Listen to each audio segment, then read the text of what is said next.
नमस्कार, स्वागत है आपका इस बुलेटिन में। मैं हूं आपके साथ योगेश पांडे। महाराष्ट्र के राज्यपाल भगत सिंह कोश्यारी जल्द ही अपने पद से इस्तीफा दे सकते हैं। उनकी तरफ से प्रधानमंत्री नरेंद्र मोदी के सामने ये इच्छा जाहिर कर दी गई है। उन्होंने कहा कि वो अपनी आगे की जिंदगी पढ़ने लिखने में लगाना चाहते हैं। वे हर तरह की राजनीतिक जिम्मेदारियों से मुक्ति चाहते हैं। जारी बयान में भगत सिंह कोश्यारी ने कहा है कि यह बहुत सम्मान की बात है कि मुझे महाराष्ट्र के राज्यपाल के तौर पर सेवा करने का मौका मिला है। उस महाराष्ट्र का जो संतोष सामाजिक कार्यकर्ताओं की भूमि है। पिछले 3 सालों में मुझे महाराष्ट्र की जनता से जो प्यार मिला है, मैं वो कभी नहीं भूल सकता। कोश्यारी ने इस बात की भी जानकारी दी कि वे अपनी इन इच्छाओं के बारे में प्रधानमंत्री नरेंद्र मोदी से बात कर चुके हैं। जब पीएम मोदी मुंबई दौरे पर आए थे, उनकी तरफ से साफ कहा गया था कि वे राजनीतिक जिम्मेदारियों से मुक्त होना चाहते हैं।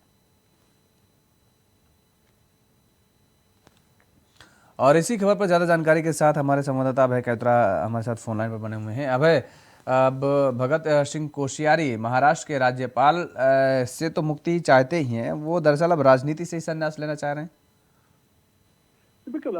महाराष्ट्र के राज्यपाल उत्तराखंड के पूर्व मुख्यमंत्री भगत सिंह कोश्यारी का ये ट्वीट आया है। जिस ट्वीट के बाद सीधे तौर पर ये कह सकते हैं कि चाहे उत्तराखंड की राजनीति हो या महाराष्ट्र की राजनीति, दोनों ही जगहों पर सियासत गर्म होने लगी है। जिस तरीके से भगत सिंह कोश्यारी का कद और उत्तराखंड में जो उनका राजनीतिक अनुभव रहा है, उत्तराखंड के खाटी नेताओं में से एक भगत सिंह कोश्यारी भी कहे जाते हैं। तो ऐसे में उनका ये ट्वीट उत्तराखंड की सियासत में एक नया मोड़ लाने की दिशा में यहाँ पर आता हुआ दिख रहा है, क्योंकि जिस प्रकार से उनकी इच्छा है और जो उन्होंने ये अपने ट्वीट के माध्यम से प्रधानमंत्री के सामने अपनी बातों को रखा है, इस ट्वीट के माध्यम से अपना उस इजहार को सामने रखा है, जनता के सामने कहा है कि वो आगे का जो जीवन है वो पठन पाठन या फिर जो दूसरी जो गतिविधियां हैं उन सब चीजों में व्यतीत करना चाहते हैं। तो सीधे तौर पर यह समझा जा सकता है कि अब उनकी एक बार फिर सक्रिय राजनीति से उनकी इच्छा उत्तराखंड की ओर आने की है। और उत्तराखंड में जिस प्रकार से वो जाने जाते हैं, ये कह सकते हैं कि गेम चेंजर वो कहे जाते हैं, यहाँ पर बीजेपी के वरिष्ठ नेताओं में शुमार है और उनका जो कद उत्तराखंड में रहा। तो ऐसे में उत्तराखंड के भीतर एक नई चीजें, नई सियासत यहाँ पर देखने को मिल रही है। भगत सिंह कोश्यारी के जो चाहने वाले जो लोग हैं वो इसे एक उत्तराखंड में नई सकारात्मक राजनीति के रूप में देखना चाहता है। उनका कहना है कि जो उनका अनुभव है उस अनुभव का लाभ उत्तराखंड को मिलेगा अगर वो वापस। अभय, आपने कहा कि दरअसल इस बयान को लेकर के ये जो मामला सामने आया है, इस पूरे मामले को लेकर के नई तरह की सियासत देखने को मिल रही है अब उत्तराखंड में। वो क्या है सियासत जो नया रूप लेती नजर आ रही है? बिल्कुल, ये कह सकते हैं कि उत्तराखंड में कई ऐसे अभी जो सियासत जो गर्म है, जिसमें कई सुर्खियां जो लगातार चल रही है, अस्पष्ट हिस्सों की जो जानकारी है वो यही है कि उत्तराखंड में कभी भी बीजेपी के भीतर जो अंतरकलह इस समय हो रही है उसके लेकर कई कुछ बड़ा नेतृत्व परिवर्तन यहाँ पर हो सकता है। तो ऐसे में अगर उन सब चीजों को लेकर अगर जोड़ के देखा जाए तो भगत सिंह कोश्यारी का ट्वीट उन सब चीजों को एक और यहाँ पर हवा देता हुआ नजर आ रहा है। और उत्तराखंड में नेतृत्व परिवर्तन या फिर नए नेता के रूप में वो यहाँ पर उभर कर सामने आ सकते हैं। तो ये समझा जा सकता है कि जो बीजेपी के भीतर जो अंतर विरोध है उस विरोध को समाप्त करता हुआ ये ट्वीट नजर आता है। और ऐसे में अगर भगत सिंह कोश्यारी वाकई में जो ट्वीट उनका है वो सक्रिय राजनीति से संन्यास लेना चाहते हैं तो फिर उत्तराखंड में एक नई सियासत यहाँ पर देखने को मिल सकती है। नए चेहरे के रूप में वो यहाँ पर उभर सकते हैं। और ऐसे में फिर बीजेपी के भीतर कई जो गुटबाजियां हैं वो गुटबाजियां भी यहाँ पर लगातार प्रकट होती हुई नजर आएंगी। जी अभय, जब वो संन्यास लेने की बात कह रहे हैं और आप भी कह रहे हैं कि अगर वो संन्यास ले लेंगे तो इससे बीजेपी के उत्तराखंड में किस तरीके से परिवर्तन की बातें आगे सामने आ रही हैं? बिल्कुल, ये समझा जा सकता है कि जिस प्रकार से पूर्व में भी बीजेपी पिछले जो शासनकाल रहा है उसमें भी 2 बार नेतृत्व परिवर्तन बीजेपी की तरफ से यहाँ पर किया जा चुका है। हाँ। ऐसे में अगर इस समय जो कयासबाजियां चल रही, क्योंकि बीजेपी का एक धड़ा लगातार अपनी ही सरकार की आलोचना करता हुआ नजर आ रहा है, अपनी ही सरकार के उन निर्णयों पर सवाल खड़े करता हुआ नजर आ रहा है, चाहे वो देवस्थानम बोर्ड का हो या फिर जिला विकास प्राधिकरणों के मामले हो, इससे पहले सरकार के लिए के निर्णयों पर हो, जिस प्रकार से वो बयानबाजी यहाँ पर कर रहा है। और ये समझा जा सकता है कि वरिष्ठ नेताओं का एक धड़ा अपने आप में एक नया गुट बनाता हुआ नजर आता है। तो ऐसे में समझा जा सकता है कि जल्द ही बीजेपी के भीतर जो अंतर्द्वंद चल रहा है वो खुलकर सामने आ सकता है। और उन सब चीजों की अगुवाई में ये समझा जा सकता है कि अगर भगत सिंह कोश्यारी जी उत्तराखंड आना चाहते हैं तो फिर उनके लिए जो रास्ते साफ करने की तैयारी होगी वो यहाँ पर देखी जा सकती है। जी, बहुत शुक्रिया तमाम सारी जानकारी देने के लिए। अभी हमारे साथ जुड़े हुए थे जिन्होंने बताया किस तरीके से अभी इस ट्वीट के मायने निकाले जा रहे हैं। वहीं रामचरितमानस पर स्वामी प्रसाद मौर्य के दिए बयान को लेकर हिंदू महासभा की तरफ से सुबह से ही प्रदर्शन किया जा रहा है। प्रदेश अध्यक्ष शशि चतुर्वेदी के नेतृत्व में हिंदू महासभा की तरफ से ये प्रदर्शन हो रहा है, जिसमें शशि चतुर्वेदी के साथ सैकड़ों की संख्या में लोग हजरतगंज थाना के पास स्थित सिविल अस्पताल के पास विरोध प्रदर्शन कर रहे थे, जहां भारी संख्या में पुलिस बल तैनात रहा। प्रदर्शनकारियों की मांग है कि स्वामी प्रसाद मौर्य की गिरफ्तारी हो और उनको रासुका की धाराएं लगाई जाएं।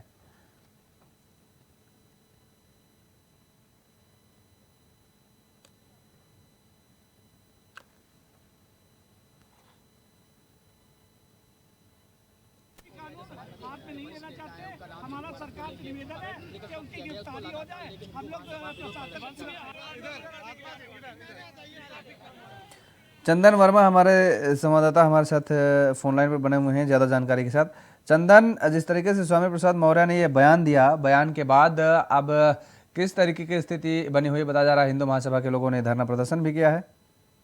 बिल्कुल योगेश, मैं आपको बता दूं, जिस तरह से ये जो कल का ये जो एक बयान जारी हुआ है स्वामी प्रसाद मौर्य के द्वारा, उसके बाद से जो हिंदू महासभा है वो आज सुबह से ही लगातार प्रदर्शन जारी किए हुए था। हालांकि उसने हजरतगंज कोतवाली में स्वामी प्रसाद मौर्य के खिलाफ एक तहरीर भी दिया है और पुलिस उसमें मुकदमा दर्ज करके जांच कर रही है। और जिस तरह से आज अभी शाम को जो प्रदर्शन कर रहे थे हिंदू महासभा के जो अगुवाई में, ये शशि चतुर्वेदी की अगुवाई में जो प्रदर्शन जारी था, उसमें साफ तौर पे उनका ये कहना है कि स्वामी प्रसाद मौर्य के खिलाफ एक बड़ी कार्रवाई की जाए। एनएसए की कार्रवाई को लेकर एक बड़ा प्रदर्शन कर रहे हैं। उनका साफ तौर पे ये कहना है कि अगर कार्रवाई नहीं की जाएगी तो पूरे प्रदेश भर में हिंदू महासभा लगातार ऐसे ही प्रदर्शन करता रहेगा। जिस तरह से सूबे में बैठी योगी की सरकार है, उनका जो कहना है, और ऐसे जो बयान जारी हो रहे हैं, तो इनके ऊपर कब कार्रवाई होगी। जी योगेश, बिल्कुल। और जब तक अगर कार्रवाई नहीं होती तो आगे की क्या रणनीति के बारे में बातचीत की गई है?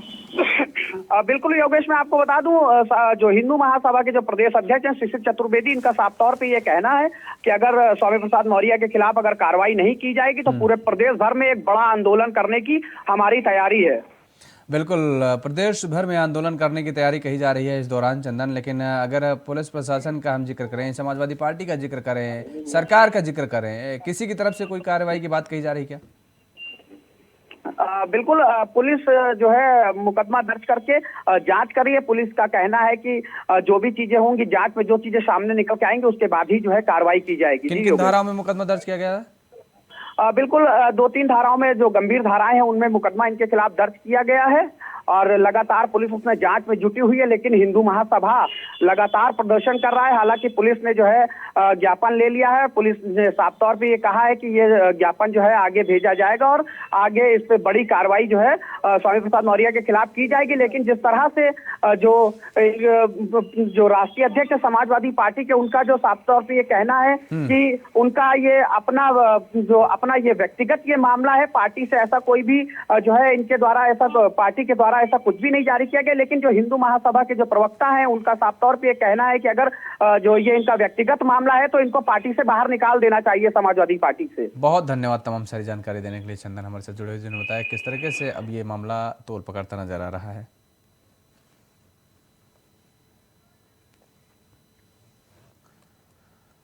सीतापुर अतिक्रमण पर प्रशासन की कार्यवाही, नगर पालिका की दुकानों को खाली कराया, दुकानों के बाहर हो रहा था अवैध अतिक्रमण। शहर के गजानंद कॉम्प्लेक्स के करीब चला अभियान, सिटी मजिस्ट्रेट की अगुवाई ने की कार्रवाई।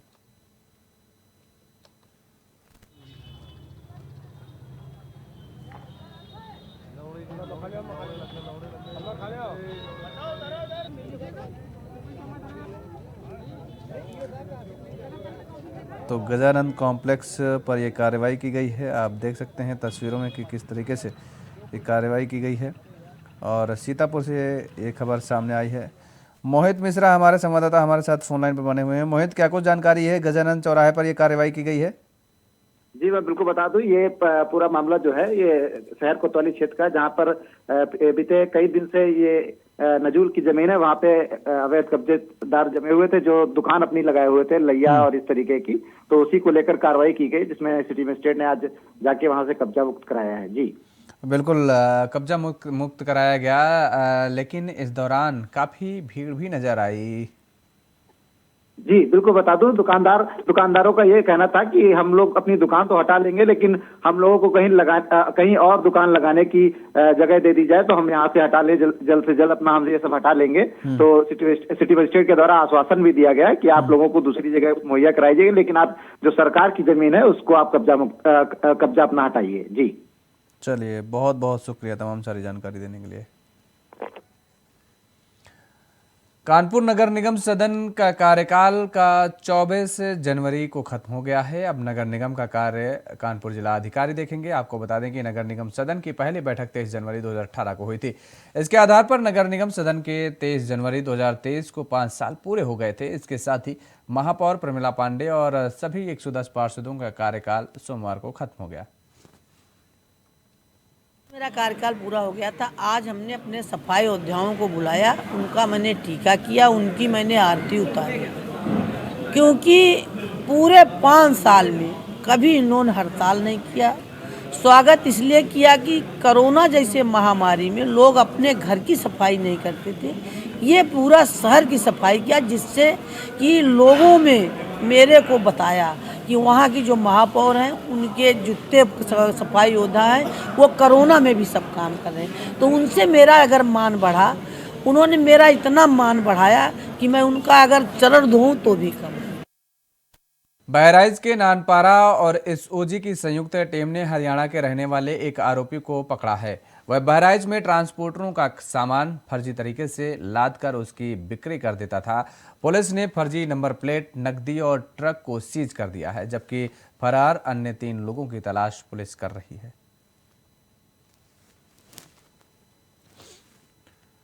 अक्सर ऐसे मामले सामने आते हैं जिसमें ऑनलाइन शॉपिंग कर मंगाया गया सामान ग्राहक को नहीं मिलता है, या तो बॉक्स में कुछ नहीं निकलता या कोई नकली चीज जैसे ईंट पत्थर मिलती है।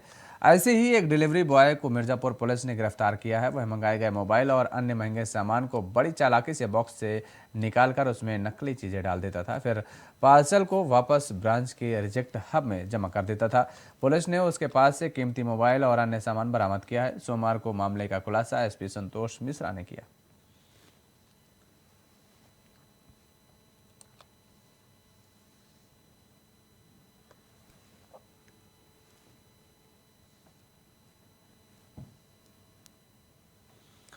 अपना दल के राष्ट्रीय कार्यकारी अध्यक्ष और उत्तर प्रदेश सरकार में कैबिनेट मंत्री आशीष पटेल ने सोमवार को किसान स्टेडियम में नदिहार राजगढ़ में किसान कैनवस क्रिकेट प्रतियोगिता के समापन अवसर पर विजेता खिलाड़ियों के सम्मानित किया।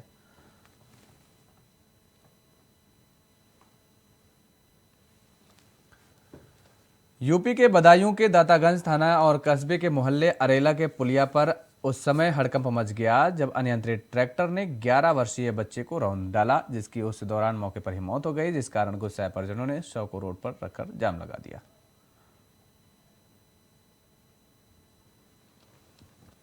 सड़क सुरक्षा जीवन रक्षा के संदेश के साथ हमीरपुर में मानव श्रृंखला बनाई गई, जो जिला मुख्यालय से लेकर तहसील और ब्लॉक स्तर पर भी बनी। इस आयोजन के लिए आमजन सहित व्यापारियों से भी अपील की गई थी कि इस कार्यक्रम का हिस्सा बने। साथ ही लोगों को इस दौरान सड़क सुरक्षा की शपथ दिलाई गई।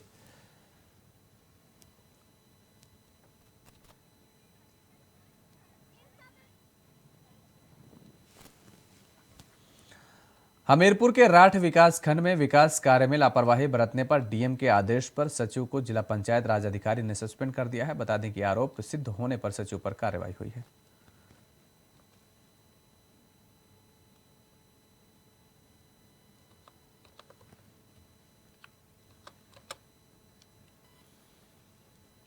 उधर कन्नौज जिला अस्पताल का दोपहर में सीएमएस ने औचक निरीक्षण किया है। इस दौरान इमरजेंसी में आने वाले मरीजों के भटकने के मामले सामने आने के बाद औचक निरीक्षण किया गया।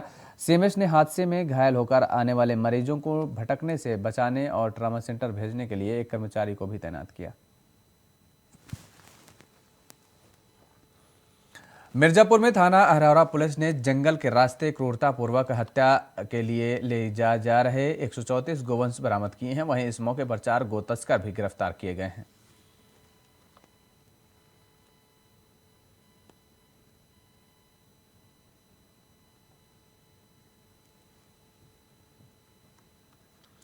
5 जनवरी से 4 फरवरी तक मनाए जाने वाले सड़क सुरक्षा सप्ताह के तहत संभल जिले में छात्र छात्राओं ने मानव श्रृंखला बनाई। वहीं प्रशासन ने छात्र छात्राओं को यातायात नियमों का पालन की शपथ दिलाई।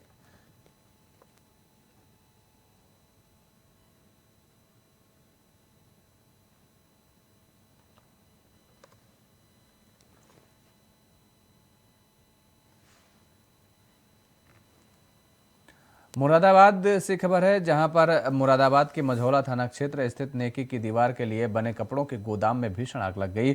आग ने देखते ही देखते विकराल रूप धारण कर लिया और जिससे कि लोगों में हड़कंप मच गया है। आग की सूचना पर फायर ब्रिगेड की 2 गाड़ियां मौके पर पहुंची और काफी मशक्कत के बाद आग पर काबू पाया। बता दें कि नेकी की दीवार पर लोग जरूरतमंदों के लिए कपड़े दान करते हैं। रामचरितमानस को लेकर विवाद थमता हुआ नजर नहीं आ रहा है। बिहार के शिक्षा मंत्री प्रोफेसर चंद्रशेखर ने सबसे पहले तुलसीदास द्वारा लिखी गई रामचरितमानस पर सवाल उठाए थे। अभी पूरी तरह से यह मामला शांत भी नहीं हुआ था कि इसी बीच समाजवादी पार्टी में गए स्वामी प्रसाद मौर्य ने इसे लेकर विवाद बयान दिया है, जिसके बाद अब देश में आक्रोश फैल गया है।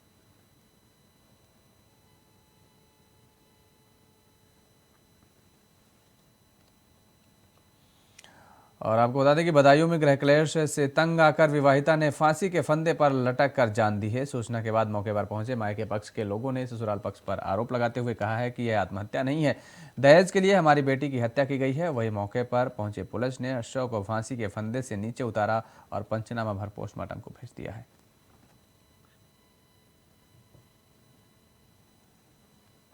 बिहार में शराब से मौतों का सिलसिला थमने का नाम नहीं ले रहा है। अब सीवान जिले के लकड़नीबागंज प्रखंड के बाला गांव में जहरीली शराब पीने से 4 लोगों की मौत हो गई है, जबकि 6 लोग गंभीर हालत में इलाज करा रहे हैं।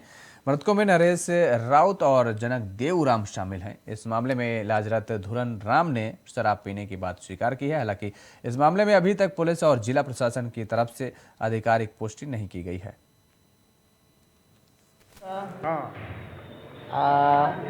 मुंह सुखता बस ये तो बीमारी बा जी।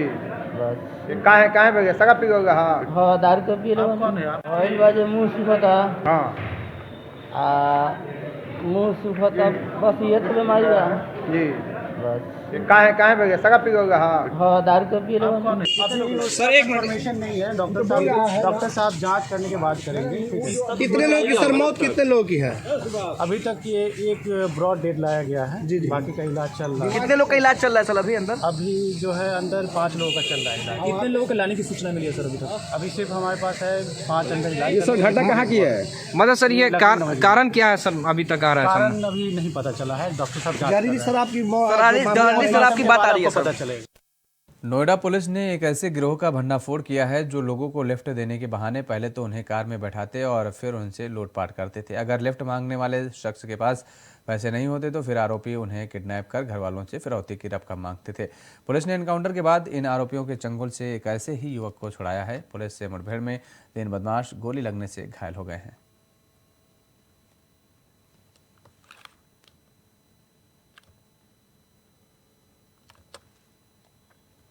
शामली थाना भवन नगर के चरथावल बस स्टैंड के पास शनिवार को शुरू हुए जिम में किसी ने रात में आग लगा दी, जिससे लाखों का नुकसान हो गया है। आग लगाते समय एक व्यक्ति का चेहरा भी झुलस गया है। घटना सीसीटीवी कैमरे में कैद हो गई है। बता दें कि जिम का शुभारंभ शनिवार को किया गया था और शनिवार की देर रात 3 युवकों ने जिम में तेल डालकर आग लगा दी।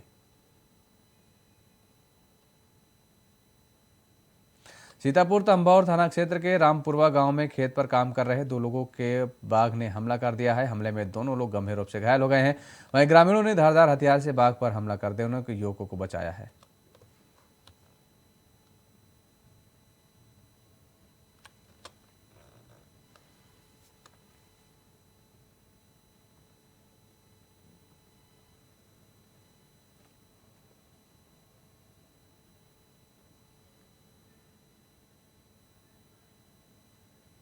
अयोध्या में उत्तर प्रदेश से उद्योग व्यापार मंडल के कार्यकर्ताओं ने धूमधाम से मनाई नेताजी सुभाष चंद्र बोस की जयंती। नगर निगम के नेताजी के प्रतिमा पर कार्यकर्ताओं ने माल्यार्पण किया। उद्योग व्यापार मंडल के जिला अध्यक्ष कविंद्र साहनी के नेतृत्व में किया गया कार्यक्रम।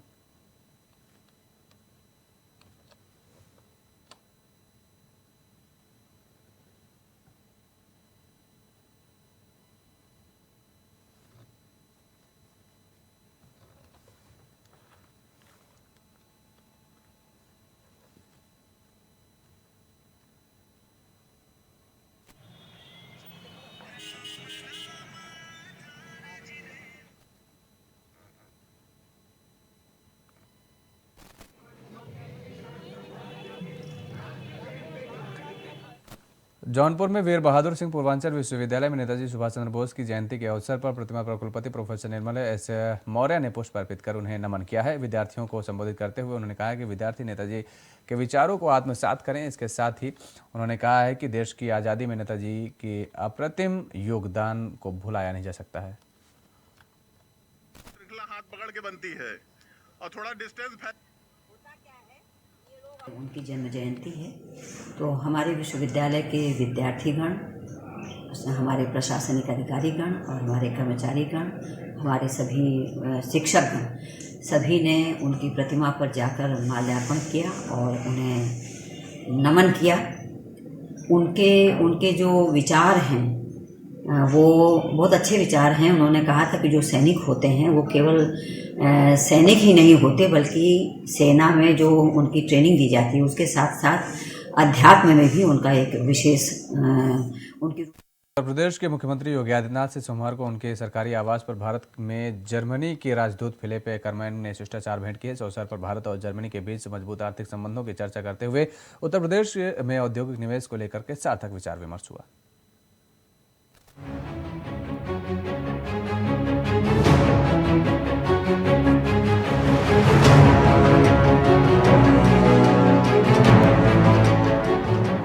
यूपी की राजधानी लखनऊ में 10 से 12 फरवरी तक होने वाले Uttar Pradesh global investor summit 2023 को भव्य बनाने की तैयारियां जोरों शोरों पर चल रही हैं। योगी सरकार इस आयोजन को दूसरे राज्यों के लिए मिसाल के तौर पर पेश करने की कवायद में जुटी हुई है। इस आयोजन में दुनिया भर के निवेशकों के साथ ही साथ राष्ट्रपति और प्रधानमंत्री नरेंद्र मोदी सहित 20 से अधिक केंद्रीय मंत्रियों के भाग लेने की संभावना जताई जा रही है। GIS को भव्य बनाने की तैयारियों में जुटे सीएम योगी। जर्मनी के राजदूत ने सीएम योगी से की मुलाकात। जर्मनी के राजदूत ने कहा 500 वर्ष पुराना हमारा पारस्परिक आर्थिक संबंध। यूपी की मेट्रो परियोजनाओं में सहयोग करेगा जर्मनी। मुख्यमंत्री योगी आदित्यनाथ से आज उनके सरकारी आवास पर भारत में जर्मनी के राजदूत फिलिप एकरमैन ने शिष्टाचार मुलाकात की। इस मौके पर भारत और जर्मनी के बीच मजबूत आर्थिक संबंधों पर चर्चा हुई और इस दौरान उत्तर प्रदेश में औद्योगिक निवेश को लेकर सार्थक विचार विमर्श भी हुआ। उत्तर प्रदेश में जर्मन राजदूत का अभिनंदन करते हुए मुख्यमंत्री योगी आदित्यनाथ ने कहा कि 500 से अधिक वर्षों के व्यापारिक इतिहास के साथ भारत और जर्मनी आर्थिक सहयोग के समान अतीत से जुड़े हुए हैं। प्रधानमंत्री नरेंद्र मोदी के मार्गदर्शन में दोनों देशों के बीच पारस्परिक संबंध नई ऊंचाइयों को छू रहे हैं। मुख्यमंत्री ने कहा कि 24 करोड़ की आबादी वाला उत्तर प्रदेश देश की कुल GDP में 8% की हिस्सेदारी निभाता है। जर्मनी और भारत के बीच आर्थिक मजबूत संबंध। जर्मनी के राजदूत ने कहा अनेक क्षेत्रों में हम साथ मिलकर कर रहे काम। भारत अब अंतर्राष्ट्रीय मंचों पर महत्वपूर्ण भूमिका रखता है। यूपी की कानून व्यवस्था में बड़ा सुधार हुआ है। इस मुलाकात के दौरान राजदूत फिलिप ने कहा कि जर्मनी और भारत के बीच मजबूत आर्थिक संबंध है। वैज्ञानिक और सामाजिक विनिमय, जलवायु, पर्यावरण, सतत विकास और ऊर्जा जैसे अनेक क्षेत्रों में हम साथ मिलकर काम कर रहे हैं। राजदूत फिलिप ने कहा कि प्रधानमंत्री नरेंद्र मोदी के नेतृत्व में भारत अब अंतर्राष्ट्रीय मंचों पर महत्वपूर्ण भूमिका भी रखता है। बीते 6 वर्षों में उत्तर प्रदेश में बड़ा बदलाव देखने को मिला है। कानून व्यवस्था में बड़ा सुधार हुआ है। इंफ्रास्ट्रक्चर डेवलपमेंट के क्षेत्र में अभूतपूर्व काम हुए हैं। एयरपोर्ट, एक्सप्रेसवे, वाटरवे और मेट्रो सहित परिवहन व्यवस्था को आधुनिक बनाने के सभी प्रयास किए जा रहे हैं। News desk, India voice. इस बुलेटिन में फिलहाल इतना ही। खबरों के लिए आप बने रहिए इंडिया वॉइस के साथ। नमस्कार।